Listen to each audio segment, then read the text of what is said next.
Welcome back. We're on to Module F now, the psychology of decision making. So this module begins with a quiz. So before we do anything, I want you to turn to your notebooks, and on the first two pages of the notebook, there's a little quiz for you to take. So go ahead and stop the video. Take about 10-15 minutes to take this quiz, and when you're ready, turn the video back on, and that quiz we'll discuss it throughout this module.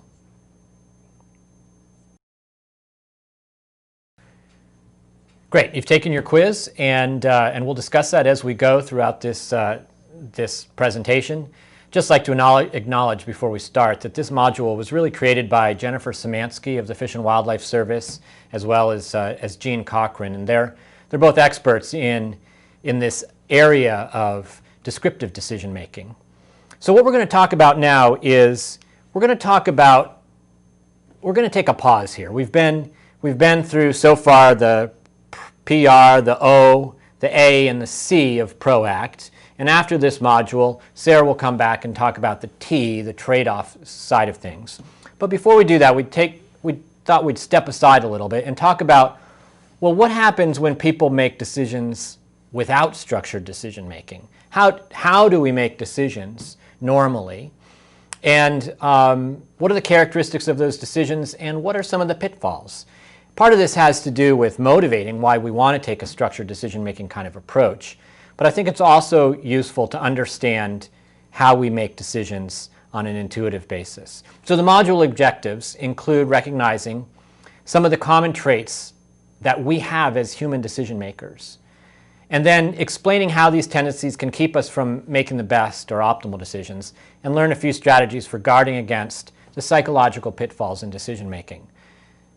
Now look, I get this question an awful lot, and the question is, well, Mr. Runge, why do we have to do this structured decision-making stuff? Actually, what people will say is, look, I'm a good decision maker. Intuitively, I make my decisions intuitively. I'm really good at them. Why should I go to the trouble of doing a structured process? And so, and it's true, there are people out there who are good decision makers, who intuitively do all the things that you want to do in a structured decision-making process. But the difficulty is some people only think they're good decision makers and aren't, in fact. And others could be made better. I think the argument is everybody can be made better through these kind of structured processes. But what I want to explore in this module is the nature of decision making when we're left to our own devices.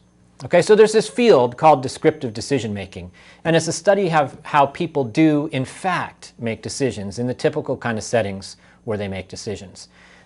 Look, we are evolved as decision makers. Humans are evolved as reasonably good decision makers. That's what sets us apart from all the other species, right? We have these innate cognitive processes that enable us to make decisions despite limited information and limited ability to process that information very quickly. Look, I mean, I guess the joke is, when you're running away from a saber-toothed tiger, you don't have a lot of time to sit down and write out your objectives and come up with some alternatives and do a consequence analysis. This isn't going to happen. So we need to have we do have the evolved ability to make good decisions. Now, what's kind of interesting is, and in fact, this is embodied in, if you look, I mean, every time I'm traveling and I'm walking through an airport, I look in what the bookstores, and there's always, on the front, display in a bookstore in an airport, something about decision making. A few years ago, it was the book Blink, and the argument in that book was essentially that we are good decision makers, and good business managers are good decision makers, and where they get in trouble is when they second guess themselves. So the sort of Blink, instantly, what do you think you should do? That this book argues is there's some power in those blink decisions, because what you're doing essentially is harnessing your evolved behavior as a decision maker. Okay, that's fine. I mean, I'm curious about that. The difficulty, I guess I would say, is, look, we're good decision makers in those settings in which we evolved, which were not hierarchical institutions, right? And so now we are trying to make decisions in settings in which we didn't evolve. So I think the idea that we can rely on our evolved and innate cognitive processes is worth questioning, okay? Well, but at any rate, we are reasonably good decision makers in those kind of situations that we evolved, in our kind of daily situations, and in situations that we have a lot of experience in. We exhibit bounded rationality, which is a topic in the psychology of decision making that's discussed at length. And we satisfice. These are, what we do is we jump to alternatives. We immediately think about what our alternatives are. We use rules of thumb, which I'll call heuristics, for evaluating those alternatives. We have cognitive processes to simplify complex problems, to come up with a decision quite quickly. Well, what we want to do in this module is to explore, some of those cognitive processes and evaluate when they're working for us and when they aren't. These cognitive tendencies and these shortcuts often bias our perceptions and often lead to suboptimal decisions, or they can. And what's interesting in the people that have studied this, the psychologists that have studied this, is that these cognitive tendencies and these shortcuts and the biases that they lead to are pretty common among a wide variety of groups. They're across from public, decision makers to technical experts to officials, across cultures, across races. So these evolved tendencies, are common among humans. They appear often, and the biases that are associated with them do. Now, just to make a note, this descriptive decision making is in contrast to structured or prescriptive or normative decision making, which is about how people should make decisions. A rational framework for getting as close to the true objectives as possible, and techniques to aid decision makers in doing that. That's what we're teaching in this course. We're teaching the alternative to descriptive decision making, right? The structured decision making or normative or prescriptive decision making is this decision analytical process. But we're taking this little aside to look at how we would otherwise make decisions and what the consequences of those sort of things are. So I'm going to talk about there's several sections to this. The first one is talking about the heuristics and the tendencies in multiple objective decisions and the biases that those lead to. So the idea is that we have these ingrained tendencies or heuristics for making multiple objective decisions. There's a lot of decisions that we make, that we have evolved to make, that are trade-offs among a lot of objectives. Well, how are we wired to deal with multiple objective trade-off problems? And what biases do those give rise to? Okay, well, there's 6 common shortcuts or heuristics that we use, and I'll talk about each of these in a little bit of detail. So the first one's called the recognition heuristic. When we're faced with a complicated decision, often we base the choice on familiarity or recognition. So a quick example, if you look back at your quiz and you look at question 3 asks you to identify which city of each of the pairs has the larger population size. Okay, let me flip back to this and look at this along with you. So Leeds versus Oxford, which is the larger population size? You may know the answer, you may not know the answer. A lot of people will circle Oxford. Leeds is the larger city. And why do we circle Oxford? Why is that tempting answer to us? Well, Oxford's more familiar, right? I mean, we hear about Oxford more. We know Oxford College is there. There's Oxford University Press. There's other, reasons people write about the crew team at Oxford. We don't hear much about Leeds. Okay, so there's a familiarity here, and with Oxford over Leeds, and it has nothing to do with the size of the population, but we may be misled in judging the size of the population based on familiarity. Likewise, which is larger, Acapulco or Lyon? It's Lyon, even though we hear about Acapulco more. Is it Mumbai or Delhi? Delhi is the capital. Mumbai is much larger than Delhi. Rio de Janeiro versus Sao Paulo. Rio de Janeiro, is familiar to us. It's more in the news. We talk about Carnival. Sao Paulo is the largest city in the southern hemisphere. I didn't know that. So, the point is that familiarity can bias us, right, if we're using the recognition heuristic. But listen, the recognition heuristic is valuable. It works well when recognition is highly correlated with the quality of the option. So if we're choosing among alternatives, say we're trying to pick a car, right, and we're going into a used car lot, and there's 6 cars that are sort of in the class of, in price range that we're looking for, or something like that, and we're choosing among those cars. And there's one that's just more recognizable or familiar to us. And maybe that's because we owned, a Honda Civic before. And so that one is familiar to us. Now, it may not reflect all the multiple objectives that we're trying to balance in buying a car. The recognition may not be correlated with those. But if it is, if the reason we owned it before was because it was a good car, then maybe that recognition heuristic works for us. Okay. The point is that this is a shortcut we often use, and it's useful to note and to think about when this might be operating. Incidentally, what I'd kind of like you to do in the back of your heads, I want you to be jotting down some notes in your notebook as I go through these different heuristics. If any of these ring a bell to you, and you can think of a decision that you made that was based on this heuristic, or times when you might use it, or when somebody somebody you work with might be using one of these heuristics, just jot that down. I mean, it's a good point of discussion that you can have with the group you're working with to share some examples of these different heuristics. Incidentally, another example of the recognition heuristic is how we conduct elections in the U.S., right? Has it happened that you've gotten into the voting booth and been voting, and you got to a vote that wasn't, it wasn't the governor, or it wasn't the Senate race or the president race, but one of the minor races, and you didn't really know anything, but you recognized one of the names, and so you voted for that person. Well, how come you recognize that name? Well, it could be that your neighbor had some placards placed in their lawn with that person's name. I mean, the placards that we put out during election season don't tell you much about the candidate.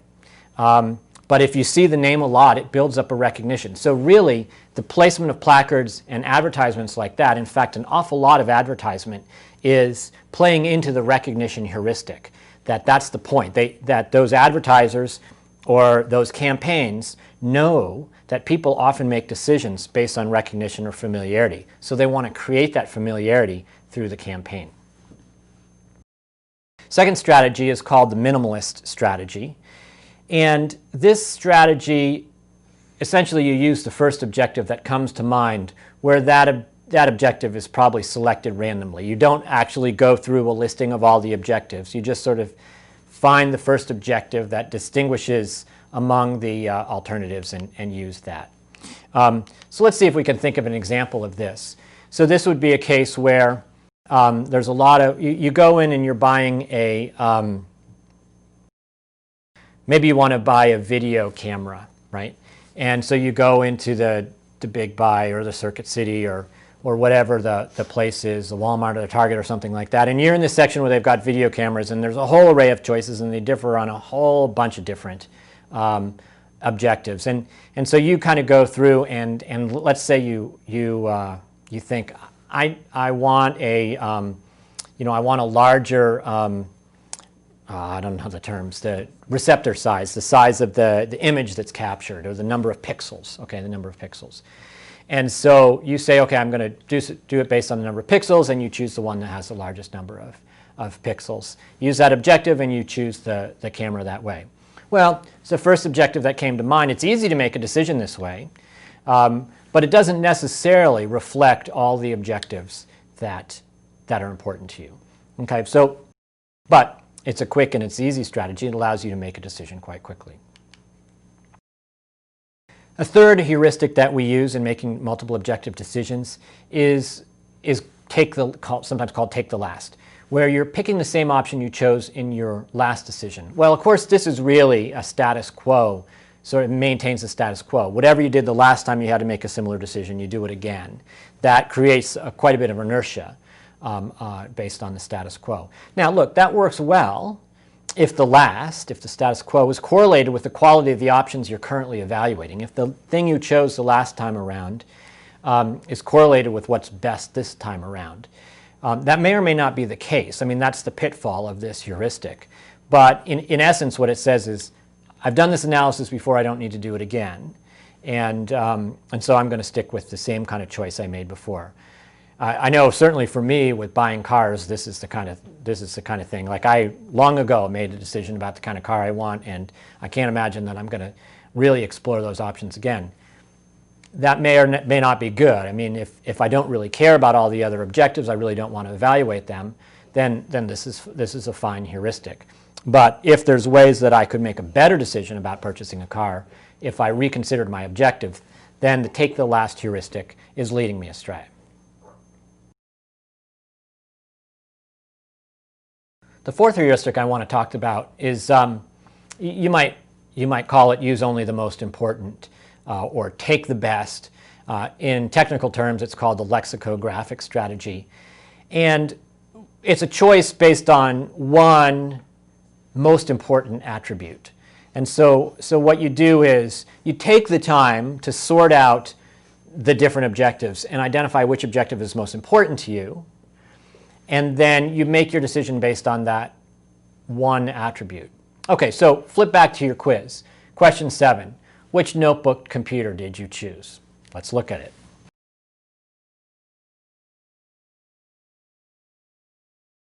Question 7 says, suppose you want to acquire a new notebook computer. According to your IT contact, you're limited to 4 options. Your concerns listed by relative importance include processor speed, screen size, weight, etc. And so you're led to think here that the most important criterion is processor speed. And so if you look through these options, you might identify option 3 as being the best. It's got a 2.2 gigahertz processor. That's faster than the other ones. And so maybe you would choose that one without really looking at the other objectives, okay? Well, let's think about how this would work. This works well when one attribute is considerably more important than all the others, or when the data are pretty scant. So if processor speed was really the most important thing to me, then this is fine. I don't need to analyze. It's sort of a waste of time to analyze the nuances of all the other objectives. But if that's not the case, then I could be led astray. And actually, this example sort of demonstrates it. I mean, if we look at this example, that 2.2 gigahertz processor, yeah, that's fine, and the display size was okay on it. But look, it weighs 6.1 pounds. It's pretty heavy. It's a pretty heavy notebook, laptop, computer. And option 4 is considerably, I mean, it's a third the weight, or less than half the weight at any rate.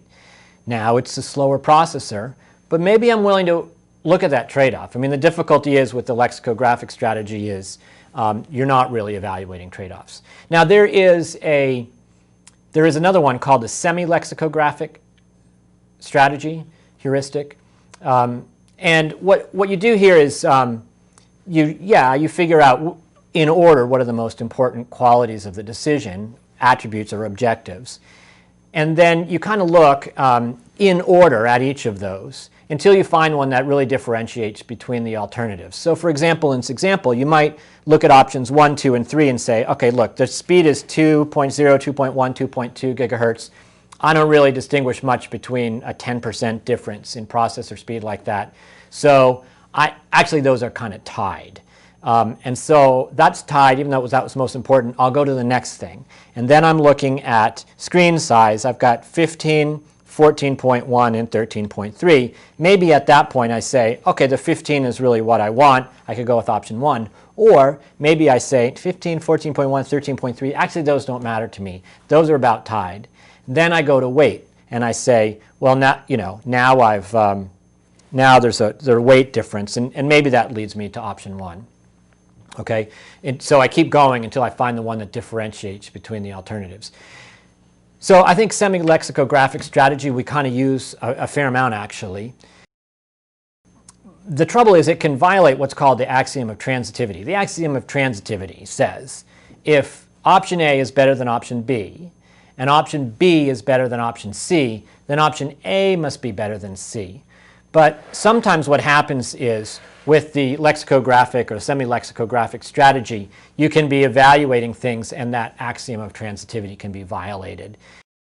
Because you're not actually looking at the full set of trade-offs, what you're looking at is only one objective at a time, and you might miss the important differences there. Okay, but we do this. This is a good shortcut. It's another heuristic we use. We have to be aware when we might be using this and what the pitfalls might be.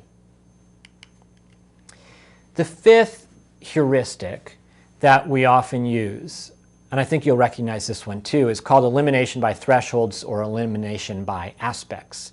And what we do is we take a set of alternatives and then we start eliminating them if they are outside our threshold values.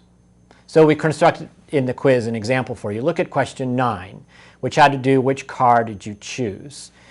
And let me show you how I worked through this, and you can see essentially how elimination by aspects works.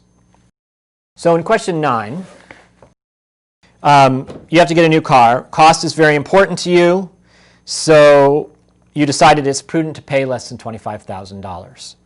All right, well, so I look at these 8 choices, and I look for the ones that are less than $25,000. All right, so I go through that and I say, I eliminate car 1, I eliminate car 3, I eliminate car 7, because those are all more than $25,000. They're outside my threshold values, so I knock them off the list. Next, I go to my next alternative. Miles per gallon is quite important, followed by reliability. So you would like a vehicle that gets at least 25 miles to the gallon. All right, of the remaining ones, car 2 meets that. Car 4 does not, nor does car 5, so I'm going to eliminate those. So I'm left with cars 2, 6, and 8 right now. The next thing is reliability. I want better than poor reliability. So of car 2, 6, and 8, car 2 is good reliability, car 6 is good reliability, car 8 is poor. So car 8 doesn't meet my criteria, so I'll cross out car 8. So that leaves me with 2 and 6, and then the last thing says, well, also it would be a bonus if it was a fun, color, lime, cherry, or lemon. So if car 2 is white, car 6 is lime, great, I'll choose car 6.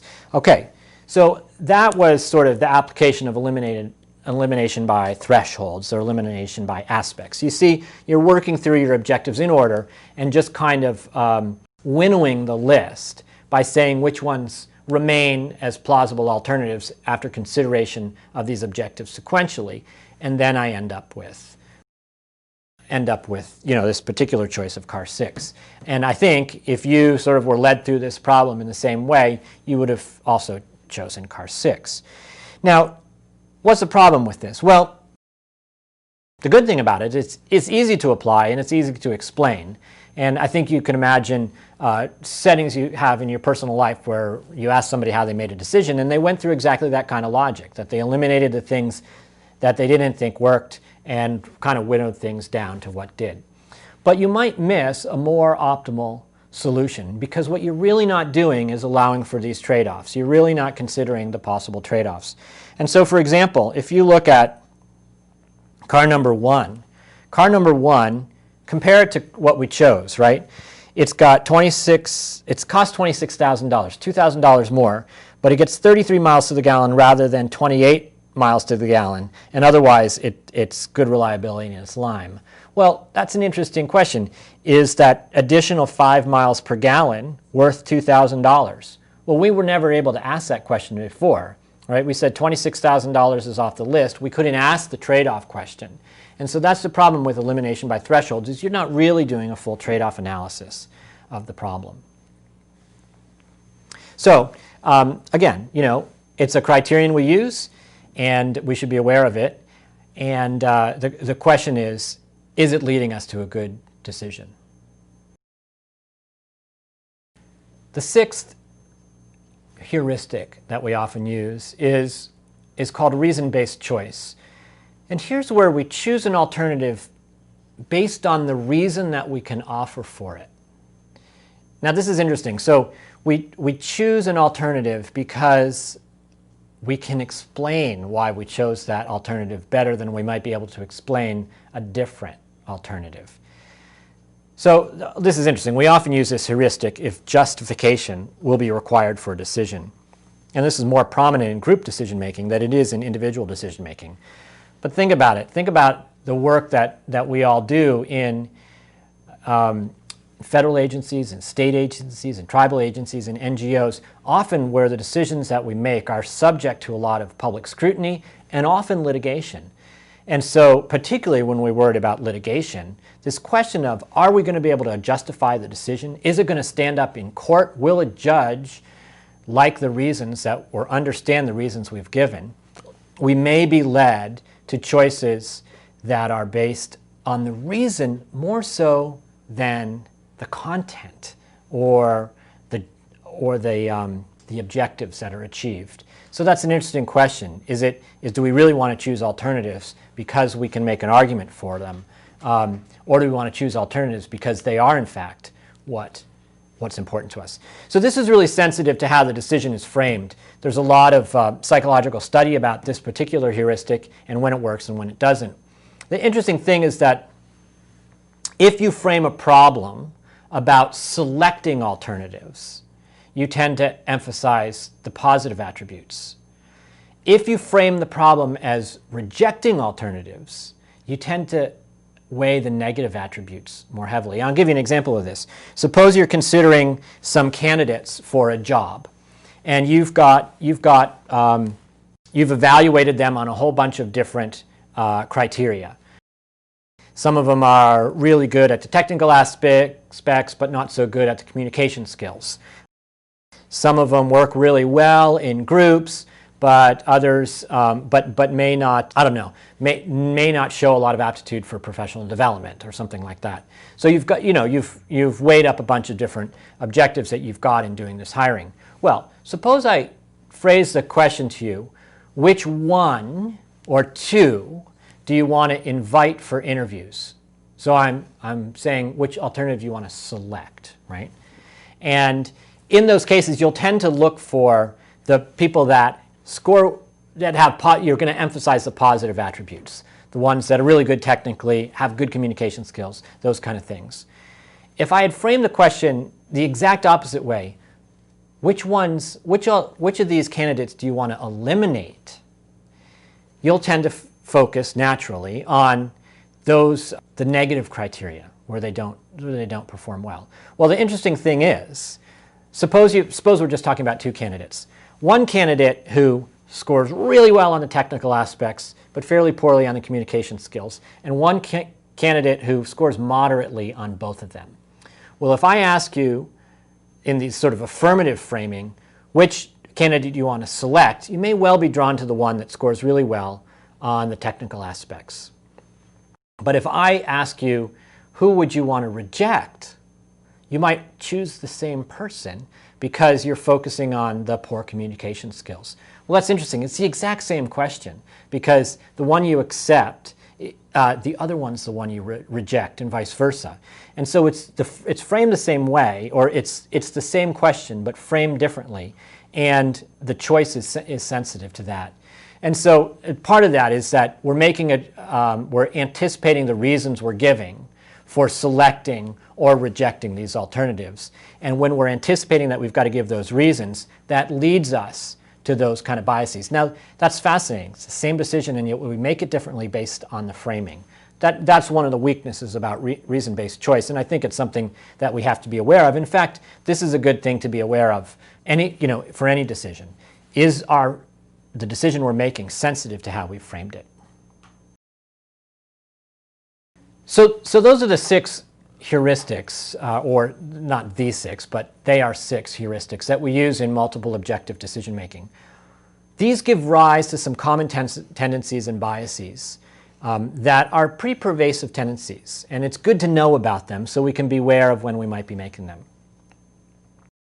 So the first of these tendencies is called sunk costs, and this is a tendency to make a decision based on past investment. And everything that decision theory says is that when you're evaluating alternatives, what you really ought to be doing is evaluating them against their future returns, not their past investment.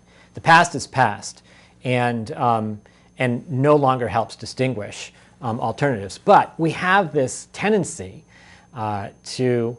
when we've invested heavily in something in the past, to continue to invest in it. Okay, so the question number 10 was, you know, there's a pair of shoes that you don't like, you paid a lot of money for them, would you donate them or keep the shoes in your closet? And there's fascinating literature of how people make this kind of decision. And basically, the more you were responsible for the decision and the more you paid for those shoes, the more likely you are to keep them in your closet, even though they don't fit, they're not comfortable, and you know you're not going to wear them. And so this is an example of sunk costs.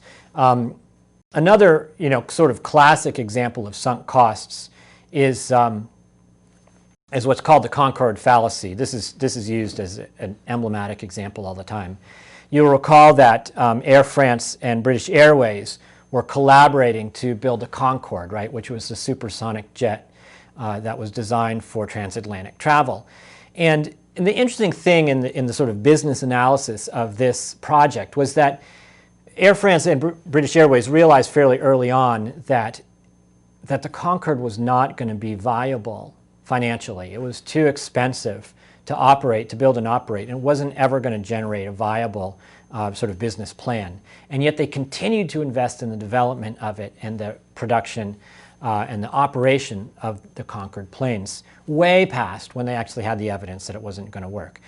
And the reason was they had just had so many billions of dollars invested in it, they just couldn't fathom abandoning that program. So that's an example of sunk costs, really basing the decision on past investment rather than on future returns.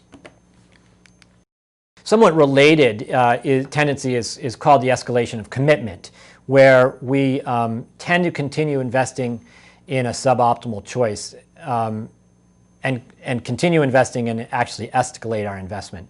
This is particularly strong when you're the one that chose that previous alternative in the first place.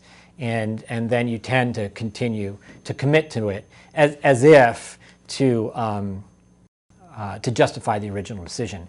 A lot of these first two tendencies do sort of arise out of status quo, a pick the last kind of heuristic, all right? There's a third bias, a motivational bias, where we tend to allow self-interests to color our decision, where we're not evaluating all the objectives that are on the table.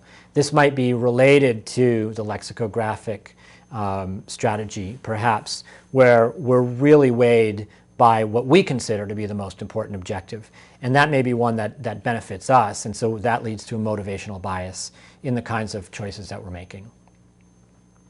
Another tendency we have is what's called a confirmation bias, where we tend to focus inordinate attention or evidence on evidence that confirms our beliefs. So rather than looking dispassionately at the alternatives that we're evaluating, we'll tend to look for evidence that supports the one we've already decided to choose, and not look for contradictory evidence. And so this is pretty common, and I think you can probably identify cases where this confirmation bias has snuck in, and we should be aware of it and guard against it in the work that we do.